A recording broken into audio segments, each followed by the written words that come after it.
दोस्तों नमस्कार, मेरा नाम प्रशांत है और आप देखना शुरू कर चुके हैं भारत एक सोच। साथियों, इन दिनों अखिलेश यादव अलग ही फॉर्म में चल रहे हैं। वो किसी भी मुद्दे पर सरकार को घेरना कतई नहीं भूलते, चाहे यूपी में फर्जी एनकाउंटर का मामला हो या फिर महाराष्ट्र में हजारों लाखों युवाओं के साथ धोखेबाजी से जुड़ा हुआ मामला। आज आपको इस वीडियो में मैं अखिलेश यादव के एक ऐसे बयान के बारे में बताने जा रहा हूं जिसका सीधा असर महाराष्ट्र के आने वाले विधानसभा चुनाव में पड़ने वाला है। आपको यह भी बताऊंगा आखिर अखिलेश यादव ने ऐसा क्यों कहा कि मनोरंजन पर सबका बराबरी का हक होना चाहिए। आपको बताएंगे मनोरंजन पर अखिलेश के समाजवाद का नया चेहरा। साथ ही आपको बताऊंगा कि अखिलेश ने आखिर यह क्यों कहा कि यह जरूरी नहीं कि अमीरों को ही मनोरंजन की समझ होती है, क्योंकि अखिलेश यादव के इस पोस्ट के बाद पूरा विपक्ष महाराष्ट्र की शिंदे सरकार के खिलाफ पूरी तरीके से लामबंद हो चुका है। दोस्तों आइए सबसे पहले आपको अखिलेश यादव के उस ट्वीट को दिखाते हैं जिसके जरिए उन्होंने महाराष्ट्र सरकार और उसकी पूरी की पूरी मशीनरी को आईना दिखा दिया।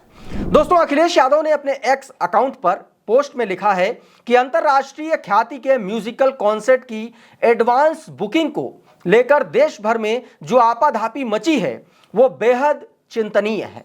बुकिंग खुलते ही कुछ समय में ही सारी टिकटों का बुक हो जाना और फिर उन टिकटों का 20-50 गुना दाम पर लाखों में ब्लैक में बेचे जाने की खबर का फैलना शासन और प्रशासन के स्तर पर एक गंभीर चुनौती है। क्या देश में सरकार नाम की कोई चीज नहीं है जो इस तरह की अवैधानिक बिक्री और नकली टिकटों की धांधली पर रोक लगाए? यह बात सही है कि कलाकारों को उनकी कला का सही मानदेय मिलना चाहिए, लेकिन ऐसे माहौल में असली कमाई बिचौलिए करते हैं, जिससे एक तरफ कलाकारों का हक मारा जाता है तो दूसरी तरफ सरकार को मिलने वाला टैक्स भी।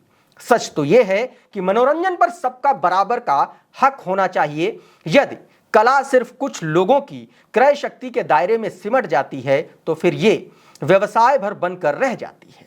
धनिक सदैव कला का ज्ञाता, मर्मज्ञ या सच में आनंद लेने वाला हो, यह भी संभव नहीं है। ऐसे में कलाकारों को सच्चा सम्मान भी नहीं मिल पाता और ना ही उनकी कला को यथोचित प्रशंसा। यह कला का मानवीय सामाजिक पक्ष है कि वो सर्वसुलभ हो। साथियों चलिए अब आपको बताते हैं कि अखिलेश यादव ने इस तरीके का पोस्ट आखिर किया क्यों। दरअसल इन दिनों पूरे देश में एक ब्रिटिश रॉक बैंड जिसका नाम कोल्डप्ले है, उसने जबरदस्त चर्चा बटोर रखी है, क्योंकि अगले साल 18, 19 और 21 जनवरी को मुंबई में कोल्डप्ले बैंड की परफॉर्मेंस होनी है।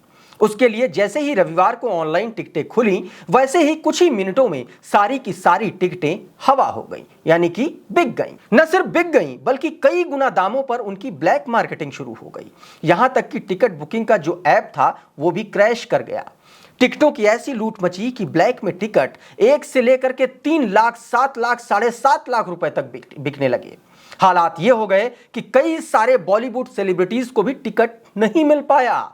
आप इस रॉक बैंड की लोकप्रियता का अंदाजा इस बात से भी लगाइए कि कोल्डप्ले के मुंबई कॉन्सर्ट के लिए कुल 1.5 लाख टिकट्स थे और इन टिकट्स के लिए 1,30,00,000 से ज्यादा लोगों ने लॉगिन किया था ऐप पर।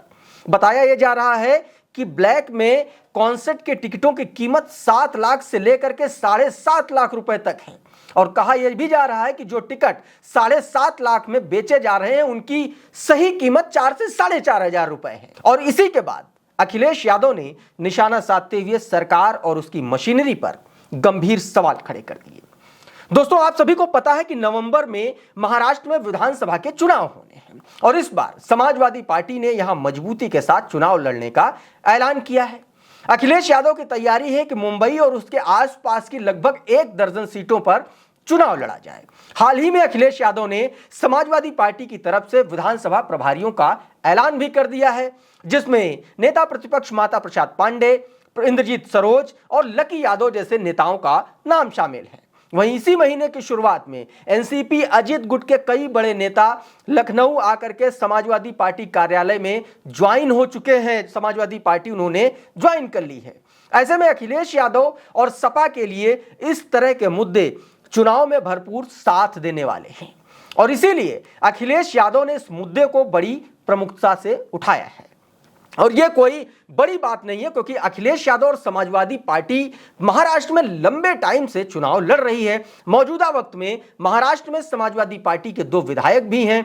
महाराष्ट्र में भी इस बार अखिलेश यादव और समाजवादी पार्टी मजबूती से चुनाव लड़ने की तैयारी में है। मुंबई और उसके आसपास से सटे इलाकों में सपा चुनाव लड़ना चाहती है और कहा यह भी जा रहा है कि कांग्रेस के साथ उसकी बातचीत भी इसको लेकर के चल रही है और अखिलेश यादव ने कई राउंड की मुलाकात भी इस मामले में की है। अब देखना होगा कि अखिलेश यादव की महाराष्ट्र को लेकर के यह सक्रियता समाजवादी पार्टी का महाराष्ट्र में और कितना नंबर गेन कर सकती है, यह देखना होगा साथियों। तो अभी के इस वीडियो में फिलहाल इतना ही। हमारा ये वीडियो आपको कैसा लगा, इसमें दी गई जानकारी आपको कैसी लगी, इन्फॉर्मेशन कैसी लगी, हमें कमेंट बॉक्स में जरूर लिखिए। अगर ये वीडियो आपको पसंद आया, अच्छा लगा, तो इस वीडियो को लाइक करिए, इसको शेयर भी जरूर करिए। और अगर आप हमारे चैनल पर नए आए हैं तो चैनल को सब्सक्राइब करिए, बेल आइकन दबाइए, ताकि इसी तरीके के तमाम वीडियोस आपको सबसे पहले मिलते रहे साथियों। तो अभी के इस वीडियो में फिलहाल इतना ही। आप जुड़े रहिए भारत एक सोच के साथ। नमस्कार।